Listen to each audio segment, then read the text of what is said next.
Hi everyone, it's Tim here, the reading addict English teacher. I also call myself an evangelist of reading. And here, by reading, I mean reading English books aloud. So I assume you are watching this video because you are interested in reading English books aloud to improve your English speaking skills. I suggest that to be able to make the best of this video, you watch my previous 4 videos about reading English books aloud. In these videos, I've talked about why to read, what to read, and how to read in detail. With proper understanding of my philosophy and methodology for reading aloud, you can better appreciate another strategy I'm going to talk about right now. Today, I'm going to talk about how to repeat reading. As I said in the last video that repeated reading is a crucial factor in improving your speaking skills, I think it stands to reason to ask how you repeat reading. To begin with, let's talk about this. How much time do I need to spend a day for learning English? Well, I'd say at least 1 hour a day. However, it's not as easy as it sounds. From the moment you get up in the morning till you go to bed at night, it's just go, go, go. You all live a busy life, don't you? You go to school or go to work, you have house chores to do, you have friends to meet or kids to look after. When you're back home from a hard day's work, you are tired, so you just want to relax. To recharge yourselves, you might work out or read or watch TV or do absolutely nothing and just literally relax. So it's extremely hard to set aside the minimum 1 hour for learning English. Am I a census guy who tells you to do every day what I think is extremely hard to do? Absolutely not. I believe my role as an English teacher is a problem solver as well.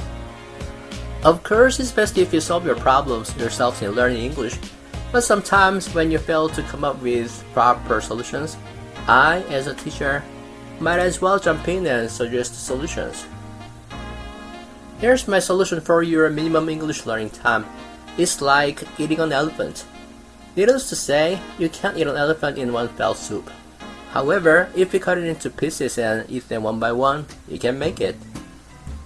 Likewise, now you have minimum 1 hour a day for learning English. You break it down into 3 units of 20 minutes or 4 units of 15 minutes. It's really hard to spare straight 1 hour. However, if you try, it's not really hard to spare 15 minutes or 20 minutes. So here's our math. 15 minutes by 4 times or 20 minutes by 3 times equals 1 hour, which is your minimum English learning time. Spread these units around in a day. In my case, I read for 20 minutes in the morning, 20 minutes during lunch break, and 20 minutes at night. You can read 15 minutes in the morning, 15 minutes during lunch break, 15 minutes in the evening, 15 minutes before bedtime. Now, you can spend the minimum 1 hour a day relatively easily without bending over backwards to spare straight 1 hour. Another advantage of using 3 or 4 units of learning time is that, compared with straight 1 hour, it's more efficient. Say you practice English straight 1 hour every night. You spend 1 hour learning English tonight, and until you practice it the next night, you have long 24 hours of interval. And it's a long enough time to forget what you've learned the previous day. When you sit at the desk for the next practice, you remember what you learned from the previous day. Now you use 3 or 4 units of learning time throughout the day. Your memory is still fresh in your mind because the interval between each unit is only 8 hours or 6 hours. You're more likely to retain what you've learned from the previous practice. And before you forget, you repeat it in the next allotted time within 8 or 6 hours. You end up repeating the same practice 3 or 4 times a day. And this, my subscribers, is a fantastic way to learn English because you repeat often while your memory is still fresh. To recap, for those of you who can barely spare 1 hour a day for learning English, I suggest you break this 1 hour into 3 or 4 units and use them throughout the day. By employing this strategy, you can use your learning time more efficiently as well.